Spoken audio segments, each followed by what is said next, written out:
La calumnia se originó en 1903 en un artículo del periódico matutino de San Petersburgo, entonces capital de Rusia.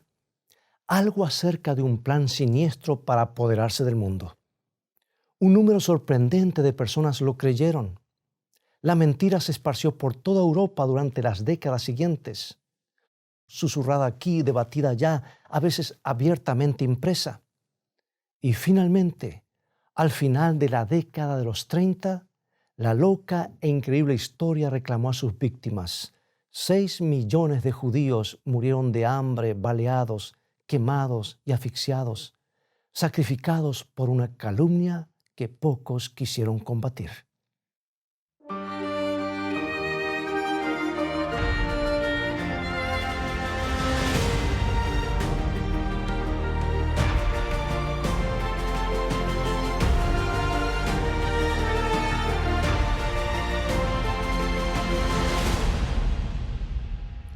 ¿Te has fijado que en estos días resulta cada vez más difícil establecer la verdad? Cada vez más difícil separarla de las falsedades y engaños. Hemos cambiado mucho en el concepto que tenemos de la verdad, especialmente las grandes verdades. Ahora lo importante es lo que tu corazón te dice, lo que sientes, lo que tu corazón te dicte. Se nos dice que la gente debe encontrar su propia verdad. Lo que cuenta es lo que nos parece importante.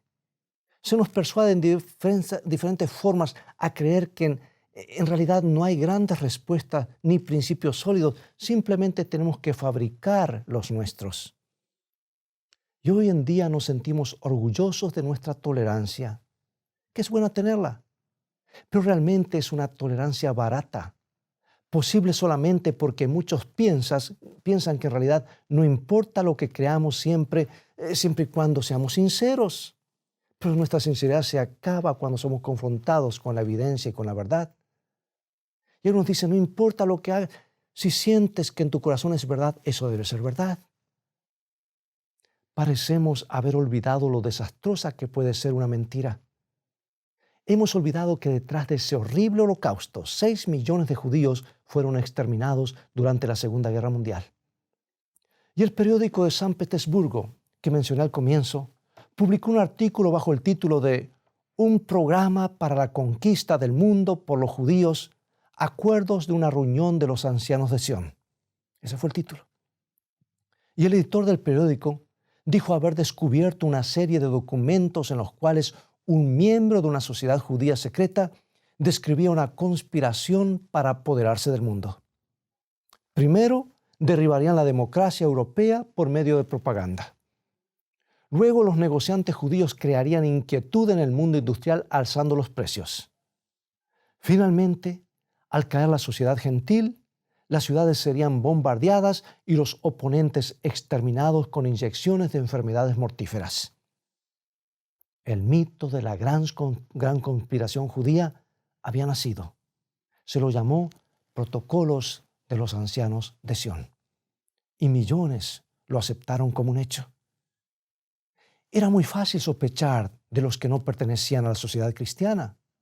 Era muy fácil creer lo peor de quienes se aferraban a tradiciones diferentes.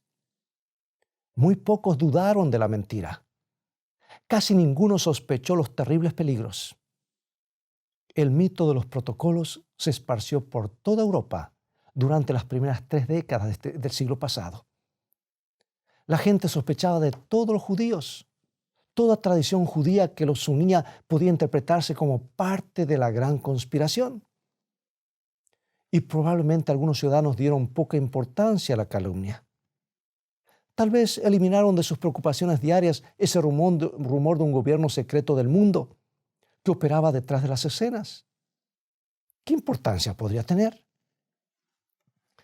Por supuesto, esa calumnia tenía gran importancia, porque hizo que la idea de Adolfo Hitler de purificar Alemania mediante el exterminio de los judíos fuese concebible y luego aceptable.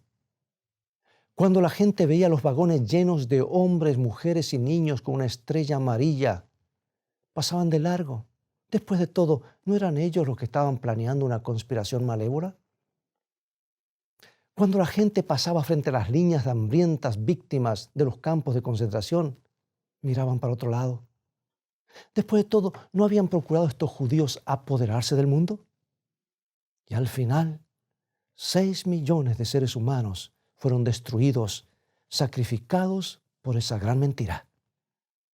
El mito de los protocolos ayudó a preparar la escena para ese horrendo holocausto durante la Segunda Guerra Mundial. La calumnia fue demasiado fuerte. No hubo suficientes voces que se levantaran contra la marea del antisemitismo. Amigo y amiga, la verdad es importante. A veces es un asunto de vida o muerte. No es suficiente sentir dentro de nuestro corazón que algo es cierto, como se nos dice. Un gran número de personas sintieron una vez en lo profundo de sus corazones que los judíos deberían ser exterminados. ¿Estaban en lo correcto? No. Durante la Edad Media, por ejemplo, muchos cristianos creyeron que los herejes necesitaban ser exterminados. La temible Inquisición llevó a cabo su mortífera tarea porque los dirigentes religiosos creían que al torturar a una persona hasta hacerla retractarse de conceptos heréticos, podía salvarla de torturas peores en el infierno.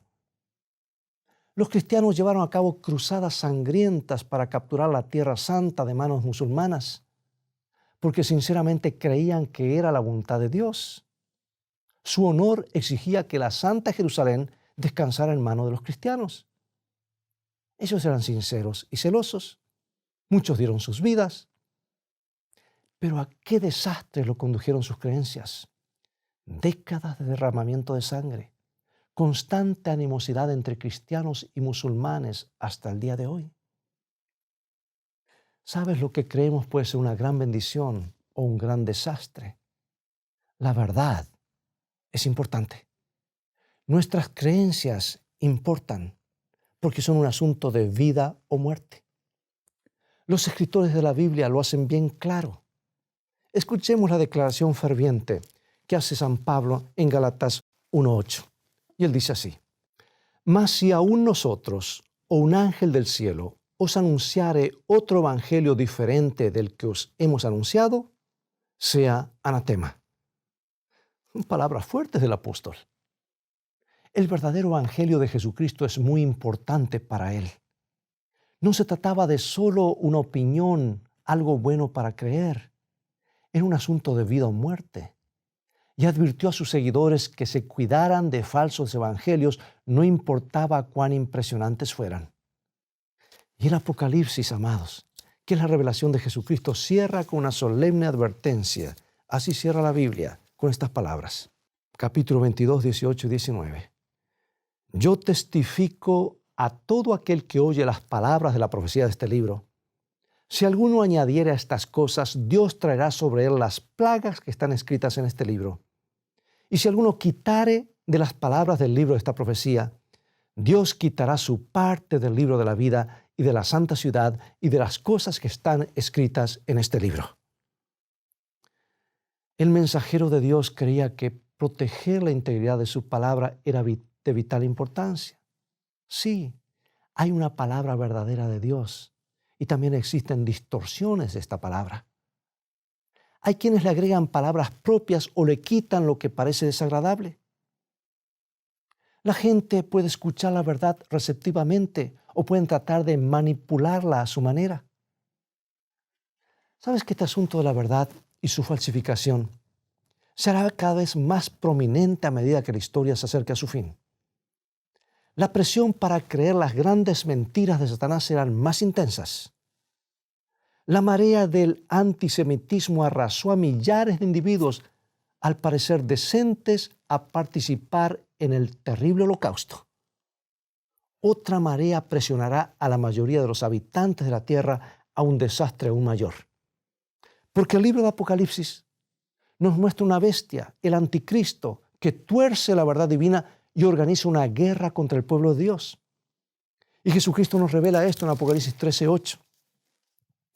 Y la adoraron todos los moradores de la tierra cuyos nombres no estaban escritos en el libro de la vida del Cordero, que fue inmolado desde el principio del mundo. Terrible pensamiento. Grandes poblaciones aliándose al anticristo, a un falso evangelio, a la gran mentira. ¿Y cómo podemos al fin oponernos a tan grande marejada? ¿Cómo podemos estar seguros que estamos del lado correcto en este asunto de vida o muerte, de verdad o falsedad? Sabes, hay un episodio dramático que involucra a un profeta del Antiguo Testamento que, según pienso, nos da la clave. Se trata de uno de los cuadros más claros que conozco donde la verdad se opone a la falsedad. Al tercer año de su reino, el rey Josafat de Judá descendió a visitar al rey Acab de Israel. Y mientras los dos reyes conversaban, Acab mencionó Ramot de Galad, una ciudad israelita que había sido capturada por el rey de Siria. Sugirió que los dos unieran sus ejércitos para recapturar la ciudad. Josafat declaró que él y sus ejércitos estaban al servicio de Acab, pero le sugirió que primero buscaran el consejo de Dios. Y como el rey Acab tenía en su palacio unos 400 profetas, los mandó llamar y les preguntó: ¿iré a la guerra contra Ramot de Galad o la dejaré? Y los hombres respondieron: sube, porque Jehová te la entregará en mano del rey. Josafat sospechaba de todos esos profetas de ojos codiciosos. El rey era suficientemente sensato como para desear oír la verdadera voz de Dios, por lo que preguntó: ¿hay aún aquí algún profeta de Jehová por el cual consultemos? Acab le contestó un poco de mala gana que había un hombre capacitado, pero que tenía una actitud muy negativa.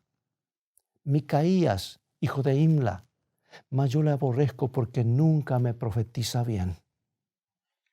Y Josafat pensó que el hombre debía ser llamado de todos modos, y Acab consintió.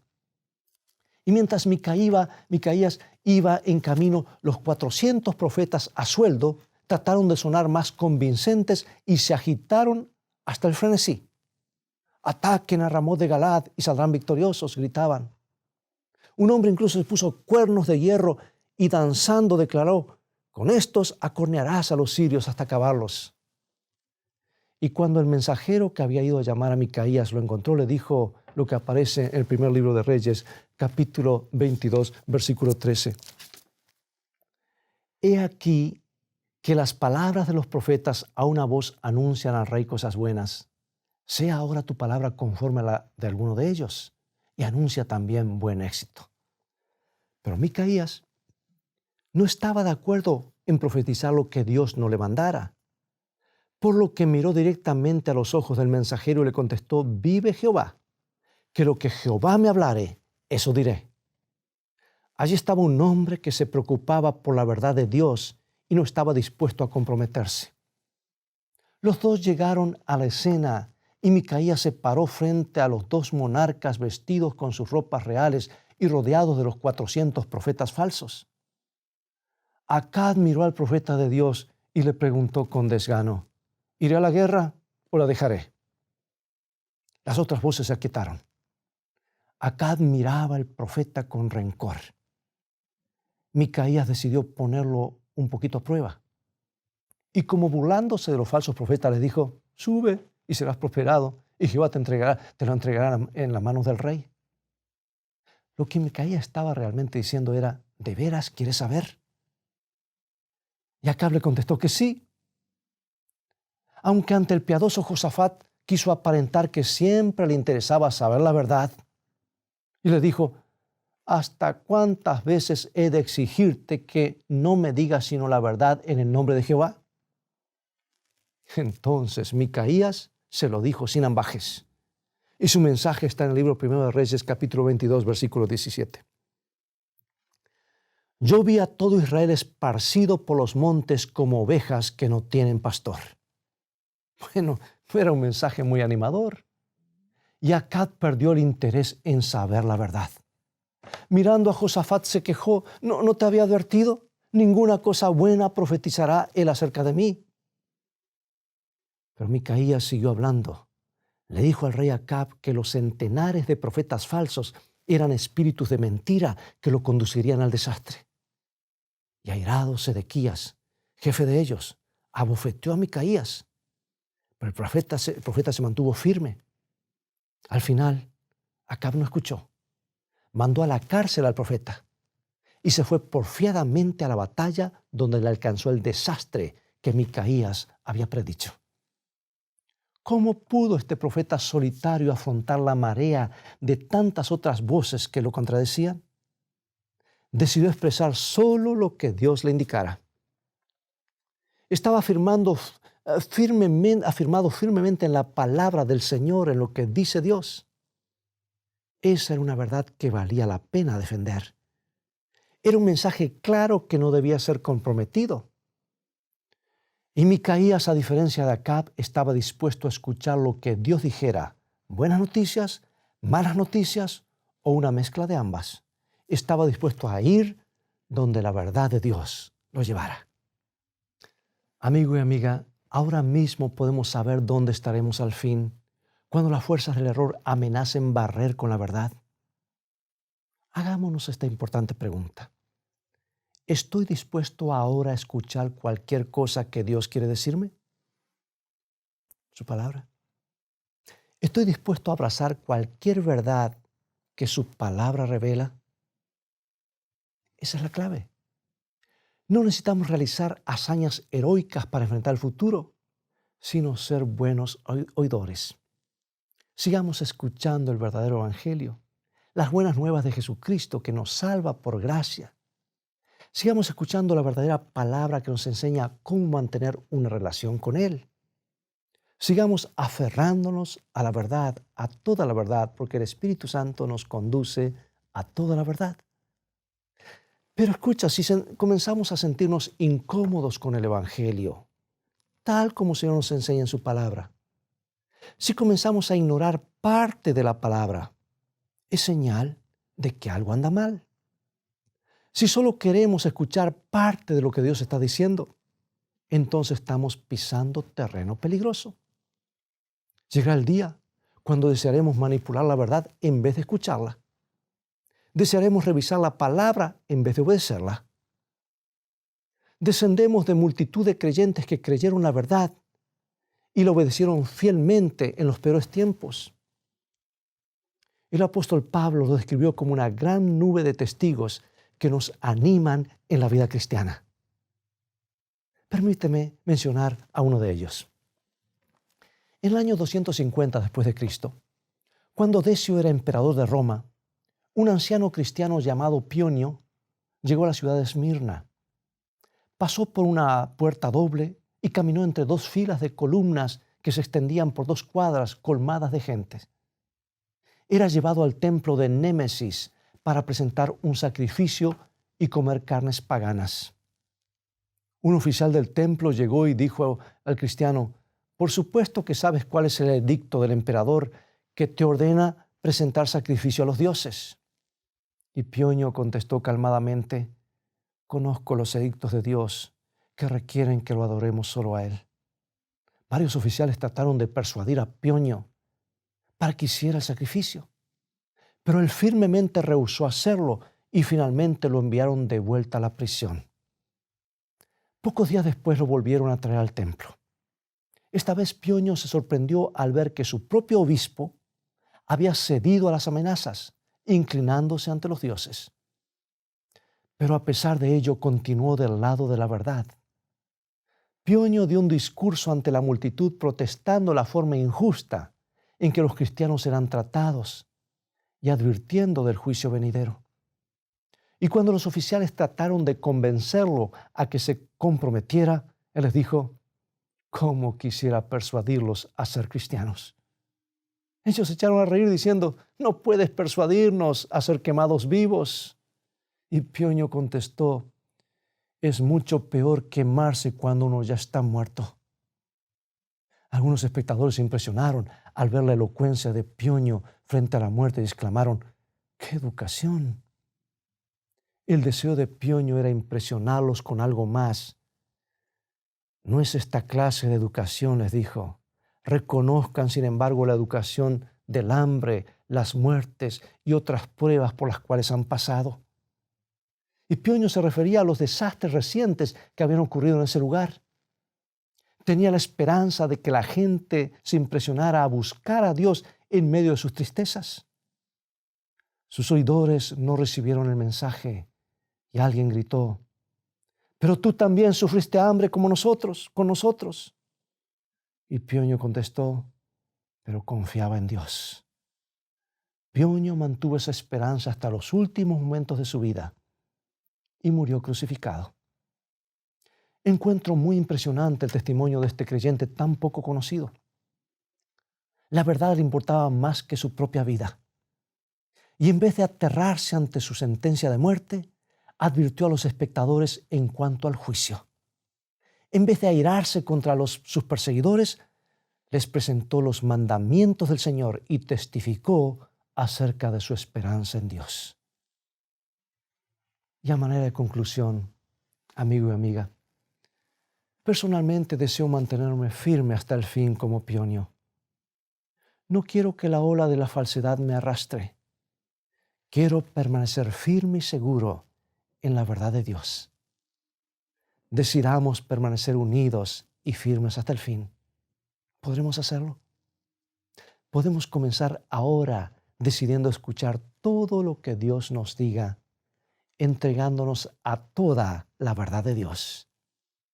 Decidamos no dar la espalda a ninguna revelación de la palabra de Dios, mis amados. Esa es la clave. Porque al aferrarnos al verdadero evangelio de Jesucristo, a su palabra verdadera de tapa a tapa, pisaremos terreno firme como una roca sólida. Y así podremos estar firmes contra la corriente.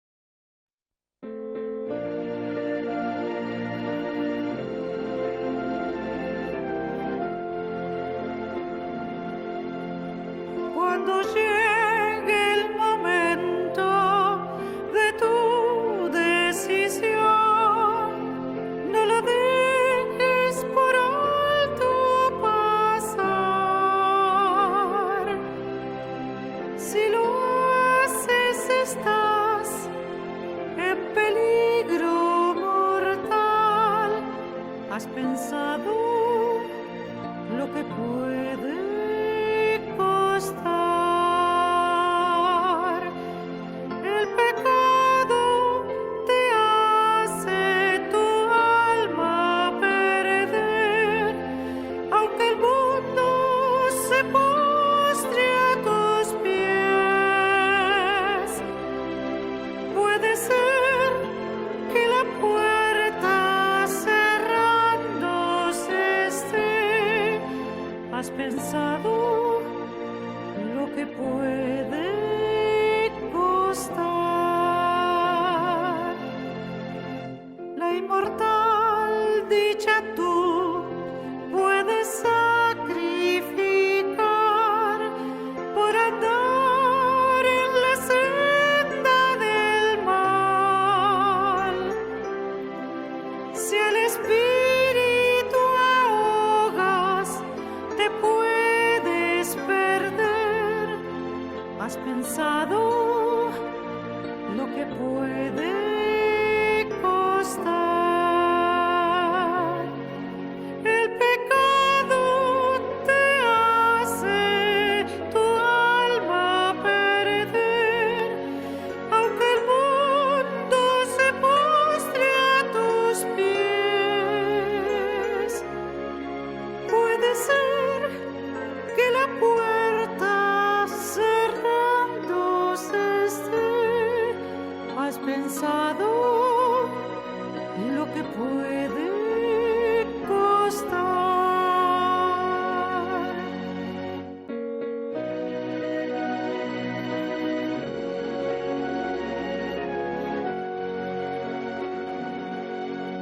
Él te llama aún en su grande amor. Todavía te invita a entrar. No te dejas salvar. No le dices, ya voy. Te he contado lo que puede costar.